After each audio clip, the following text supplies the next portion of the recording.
السلام عليكم ورحمة الله وبركاته.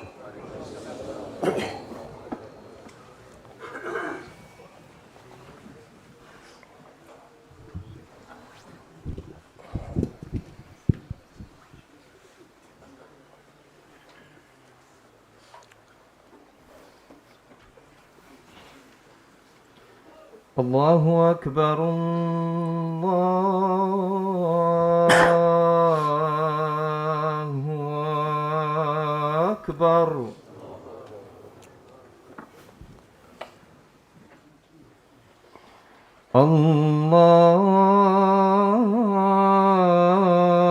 الله أكبر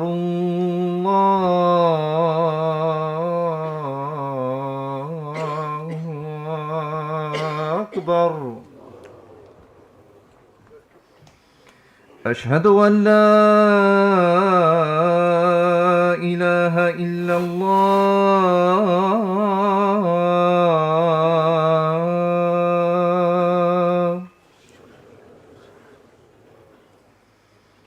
أشهد أن لا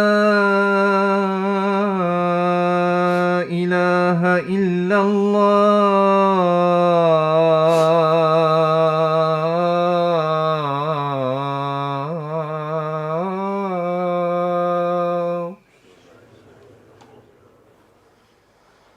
أشهد أن محمدًا رسول الله.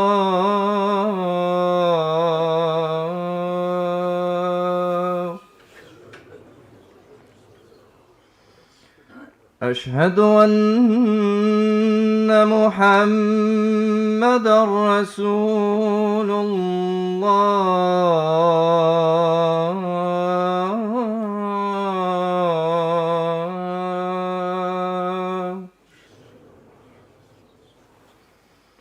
حي على الصلاة.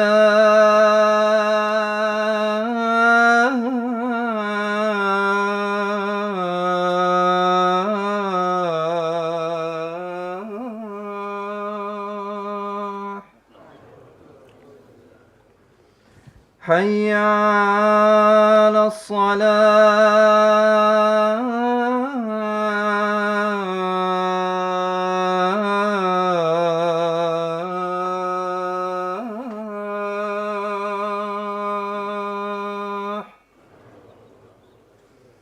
حي على الفلاح.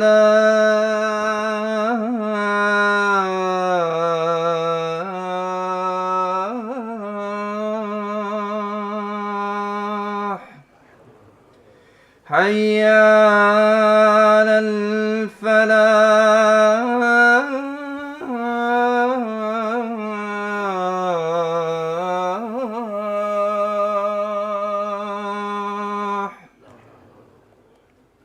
الله أكبر الله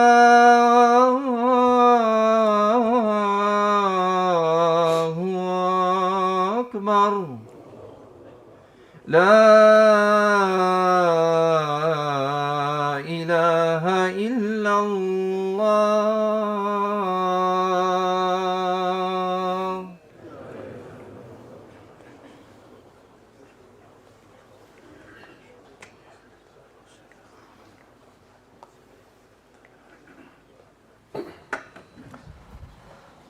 إن الحمد لله نحمده ونستعينه ونستغفره ونعوذ بالله من شرور أنفسنا ومن سيئات أعمالنا. من يهده الله فلا مضل له ومن يضلل فلا هادي له. وأشهد أن لا إله إلا الله وحده لا شريك له وأشهد أن محمدا عبده ورسوله.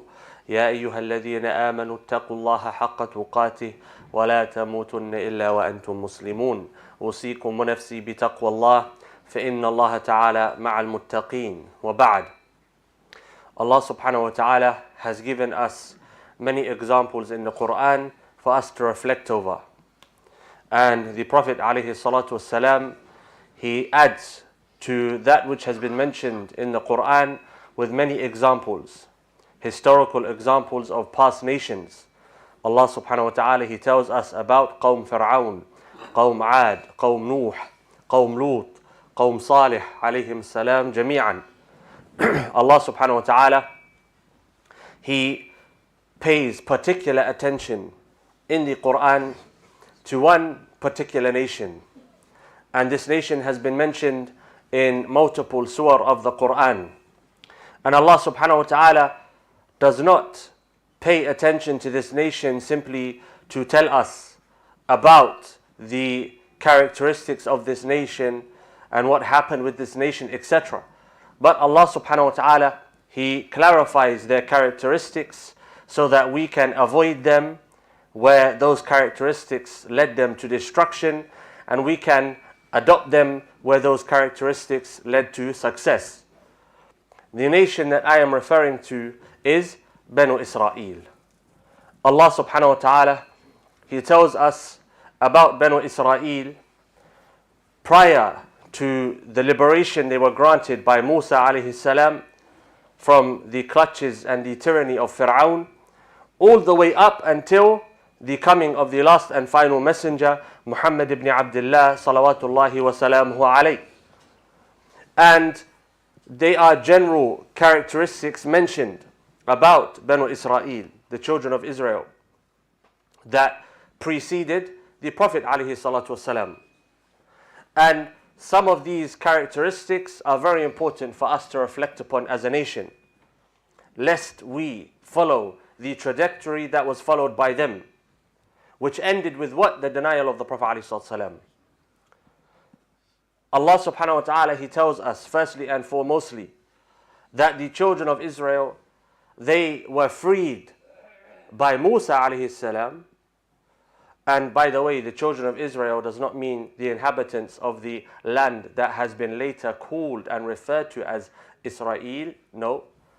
Banu Israel, some of the ulama, they say they are the sons of Yaqub alayhi salam, and others differ. Israel is the name of one of the prophets sent to a particular nation of tribes. And we can go back to the story of Yaqub alayhi salam and Yusuf alayhi salam. And there are so many benefits to take from Yusuf alayhi salam, Yaqub alayhi salam, and so on and so forth. But we're going to start with Musa alayhi salam. Allah subhanahu wa ta'ala sent Musa to the house of Fir'aun, the house of tyranny, the house of enslavement, the house of oppression. And at the time, Fir'aun was doing what? He was killing all of the male children, the sons of the children of Israel that he had enslaved. Why? Because he was afraid.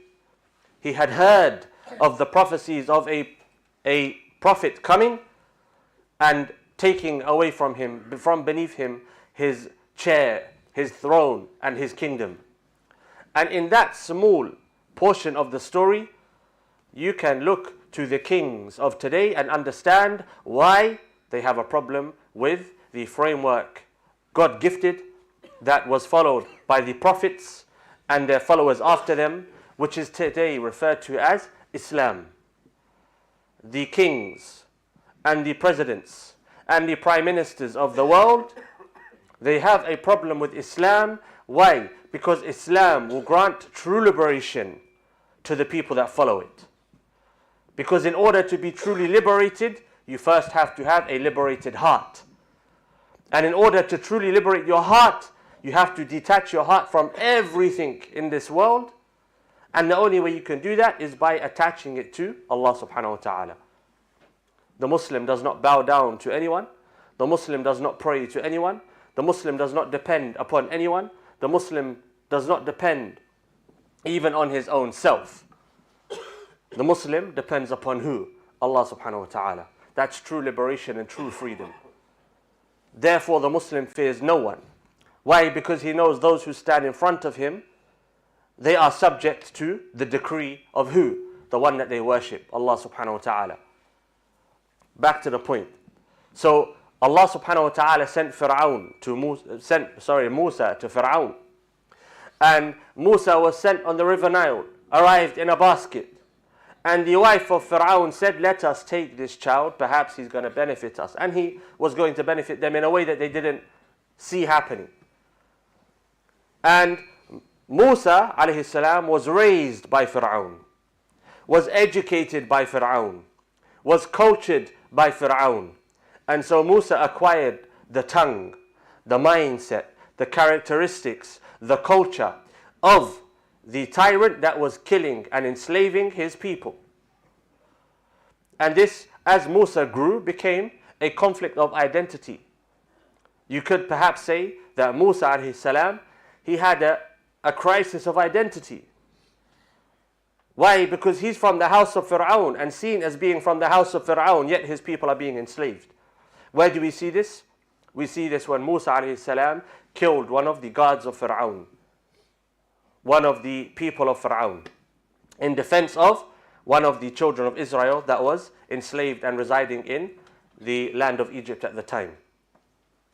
So Musa alayhi salam, Allah subhanahu wa ta'ala raised him with the tongue, the mindset, the culture, the understanding of the tyrant that he was going to later face. But then Allah subhanahu wa ta'ala, He took Musa alayhi salam out of that environment. And He taught him. He taught him through various ways. Shepherding, one of the traits of the prophets. Why? Because in order to be a prophet, you have to understand how to herd. Just as animals are herded, unfortunately we as men, we have to be herded and tended to. That's a reality. That's what leadership is. To know the differences between people. To know where to place certain people and so on and so forth. How to deal with different people. Musa alayhi salam acquired that. And some of the ulama, they say that Musa alayhi salam spent time with a prophet. We're not going to go into that now. His interactions with Khidr. Was Khidr a prophet? What was he? Again, a different discussion for a different time. But Musa, he came back. Allah subhanahu wa ta'ala, He sent Musa. And Allah subhanahu wa ta'ala told Musa, you have a mission. Your mission is to stand in front of Fir'aun and to call him what he is. A tyrant, an oppressor. And to call for the liberation and the freedom of your people. The children of Israel. The Prophet ﷺ, in a hadith, he said that one of the greatest forms of jihad is qawlul haqq, is to speak the truth in front of a tyrannical ruler. Why? Because when you are fighting against a people and you are armed and they are armed, you have armor, they have armor, you are not vulnerable the way that you are vulnerable when you stand in front of a tyrant and you speak the truth to him. Why? Because you are subject to the consequence that he decides is fit for you and what you have said about him. And so it's not an easy place to be. To speak the truth in the face of a tyrant is not an easy thing to do. You have no power in front of him. The powers of the state are in his hand. You are naked in front of him. You have no armor. You have no support, etc., etc. And Musa alayhi salam, coming from the children of Israel, he was from them. The people that are being enslaved is standing in front of the enslaver in his house and telling him, you are a tyrant, you are an oppressor, and you need to turn to Allah subhanahu wa ta'ala, your creator, and let the children of Israel go and be free. And Fir'aun, what did he say? He said, have you forgot who you are? I raised you. I taught you. And of course, Fir'aun is seeing things from a dunyawi perspective. It wasn't Fir'aun that raised him and taught him. It was Allah subhanahu wa ta'ala that made Fir'aun a medium of education for Musa alayhi salam. Allah subhanahu wa ta'ala used Fir'aun as a tool to grant Musa the ability, the confidence, the understanding, the language necessary to talk to Fir'aun in his own kingdom, in his own castle, palace. Fir'aun, we're not going to focus on him too much. Why? Because we want to focus on the children of Israel, Banu Israel. Because they are for us an example not to be followed. Allah subhanahu wa ta'ala, He tells us, number one, that they had a characteristic of hiding the truth. Allah subhanahu wa ta'ala, when speaking to the children of Israel, the remnants of their tribes during the time of the Prophet ﷺ. He said, وَلَا تَلْبِسُوا الْحَقَّ بِالْبَاطِلِ وَتُبْتِلُوا الْحَقَّ. Do not clothe the truth with falsehood and cover the truth. Why? As a justification for their own actions. And so likewise, us as a nation, we should not clothe the truth with falsehood and cover the truth to justify our own actions. In brief, we call a spade a spade. We call a mistake a mistake, even if we are the ones that have committed the mistake. If we've committed a mistake, we call ourselves out. If our family, our friends are committing mistakes, we call ourselves out. If our community members are committing mistakes, we call those mistakes out. And like Musa, when standing in front of Fir'aun, without fear of the consequences of calling the truth, and falsehood, falsehood. That's a quality of the believers. And we have to adapt ourselves to that quality and adorn ourselves with that quality, lest we become like the children of Israel. And Allah subhanahu wa ta'ala, He tells us about the munafiqeen in Surah Al-Baqarah. The same chapter, the same part of the Quran, where you will find much reference made to the children of Israel. Allah subhanahu wa ta'ala tells us what? That the munafiqeen, they only fool themselves. They think that they're fooling Allah and the believers, but the reality is they're fooling themselves. And so the munafiq, when he makes justifications for his actions, when he makes excuses for his actions, he's not fooling Allah subhanahu wa ta'ala. He's not fooling the believers. He's fooling himself. And that's hypocrisy. Because slowly what will happen, if I repeat a lie often enough, it can become a perceived truth. Which is what the media are trying to do today, of course, in relation to what's happening in Israel and Gaza and in many other issues that are taking place in the world. But the point is, speaking the truth regardless of the consequences and not clothing the truth in falsehood. Of course, there's a hikmah. What does hikmah mean though? To place something in its rightful place. To place something in its rightful place. And that's a discussion for the ulama. The second point that I would like to focus on when it comes to the children of Israel, as mentioned in the Quran by Allah subhanahu wa ta'ala. Allah subhanahu wa ta'ala, He rebukes the children of Israel, Banu Israel. He says, when Musa alayhi salam went away for 40 days to speak to Allah subhanahu wa ta'ala, he came back. And Allah subhanahu wa ta'ala refers to them taking what? A calf besides Allah subhanahu wa ta'ala to worship. ثُمَّ اتَّخَذْتُمُ الْعِجْلَ min ba'dihi, after revelation came to you, after you were forgiven for your previous mistakes, you then went and you took a golden calf to be worshipped besides Allah subhanahu wa ta'ala. And this is something which is also relevant to another point which is going to be mentioned later, that slavehood was entrenched in their hearts. Slavehood, being enslaved to the dunya and that which is related to the dunya, it was entrenched in their hearts, which we're going to focus on later, a bit later inshallah. And so Allah subhanahu wa ta'ala liberated them from Fir'aun. This is after they had been freed from Fir'aun, after they had seen the Red Sea split. And even when the Red Sea split, they said to Musa, what have you done with us? We have the army of Fir'aun behind us and the Red Sea in front of us. Now where do we go? We're going to face destruction. Musa said, كَلَّا مَعْيَ رَبِّي سَيَهْدِينَ. No, Allah is with me and He's going to tell me what to do. He's going to guide me. That's liberation of the heart. That's true tawakkul. That's true belief in Allah subhanahu wa ta'ala. I have followed Allah's instruction, and so what is in front of me is success, even if I can't see it. But those whose hearts are enslaved to other than Allah subhanahu wa ta'ala, they only see the means related to this dunya. There's a sea in front of us and an army behind us. Now what do we do? And Allah subhanahu wa ta'ala told him to hit the sea with a stick. A stick does not part seas. Try it for yourselves. It doesn't part seas. But Allah subhanahu wa ta'ala is musabbibul asbab. Allah subhanahu wa ta'ala is the one who creates the means that we use and the inceptor of means when means do not exist. Musa alayhi salam knew this. After that, after they had seen the ayat, the signs of Allah subhanahu wa ta'ala, That which Allah sent to Fir'aun and his people, they still took a golden calf besides Allah subhanahu wa ta'ala to be worshipped.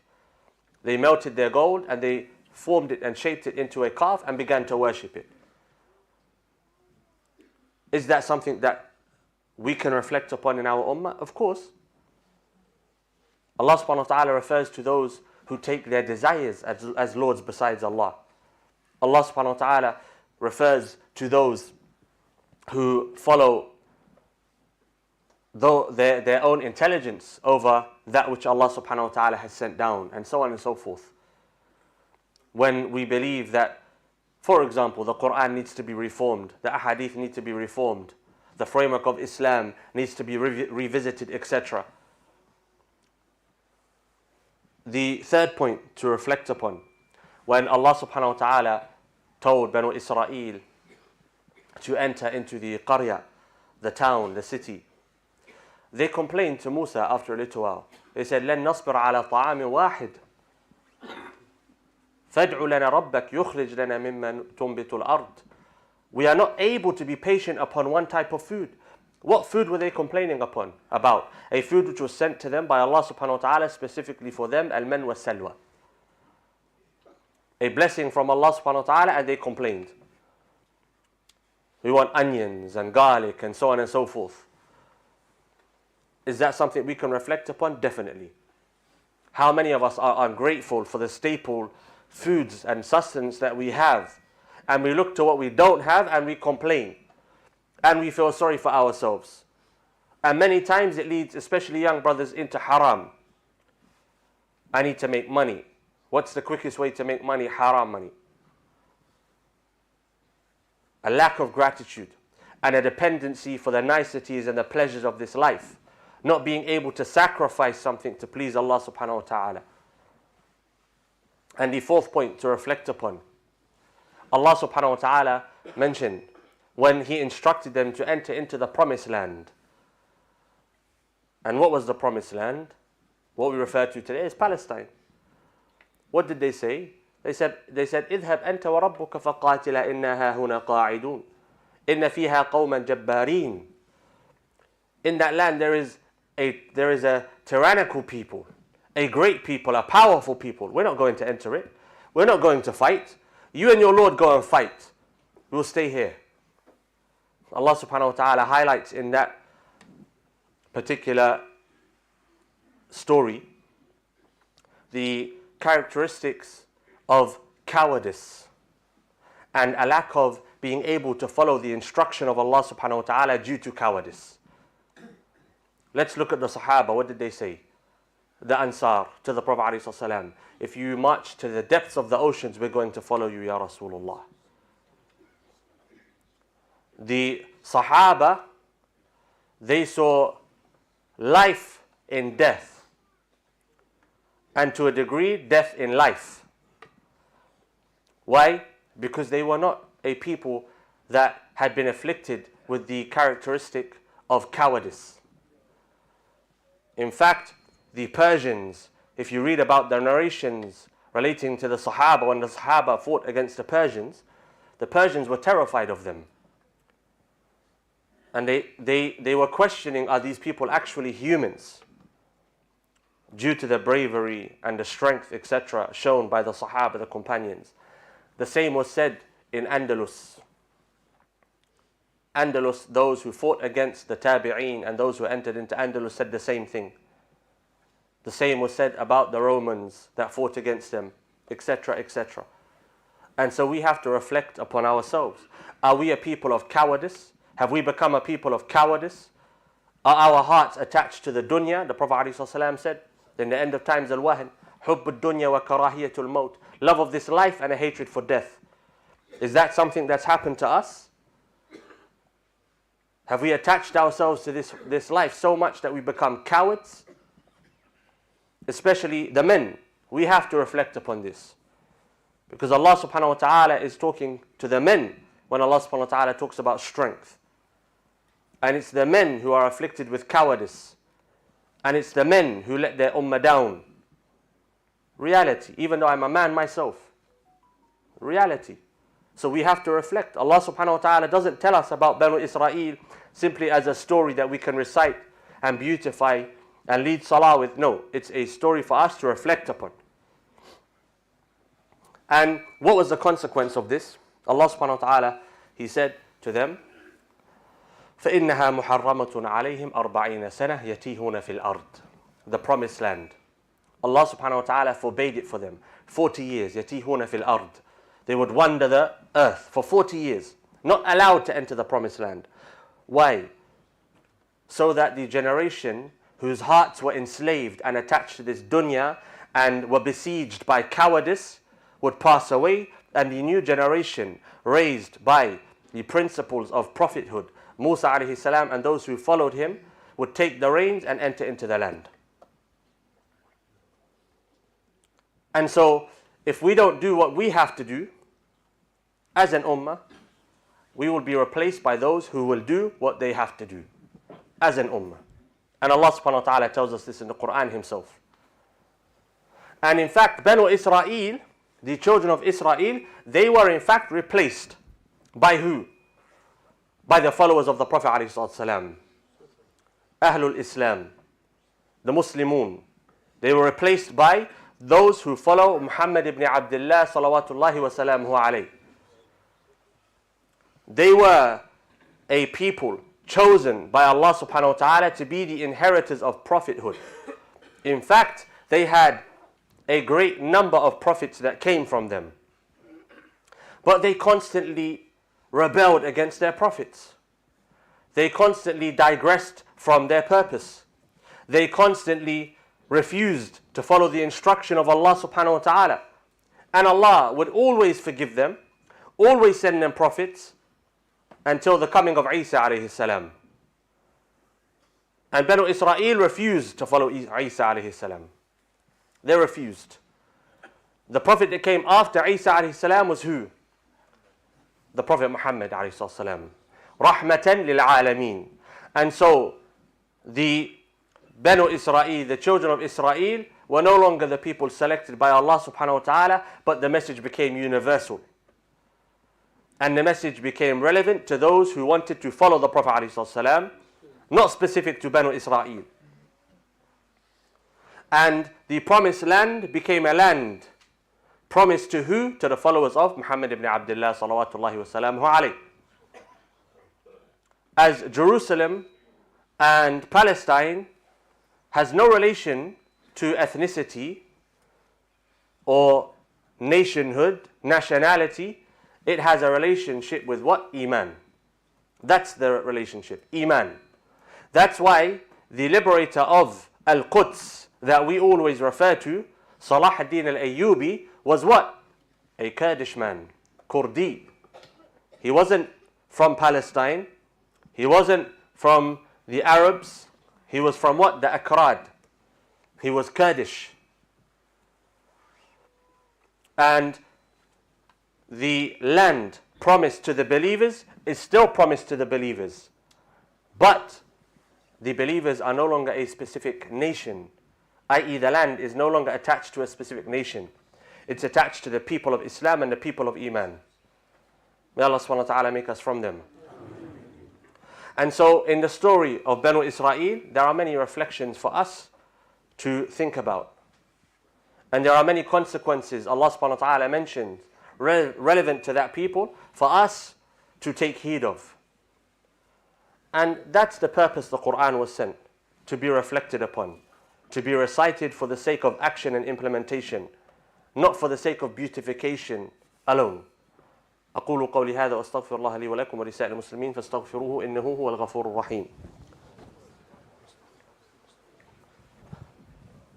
الحمد لله وحده صلوات ربي وسلامه على أشرف الأنبياء ومن تبعه وبعد. So, what can we take from this story generally? Number one, to be people of truth.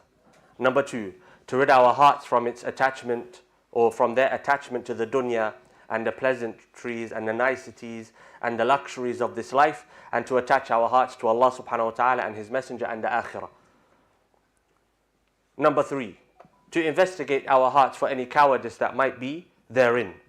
Number 4, raise the next generation upon the principles of prophecy, i.e. the principles of Islam, and to encourage them to live for the sake of Allah subhanahu wa ta'ala, not for the sake of the dunya.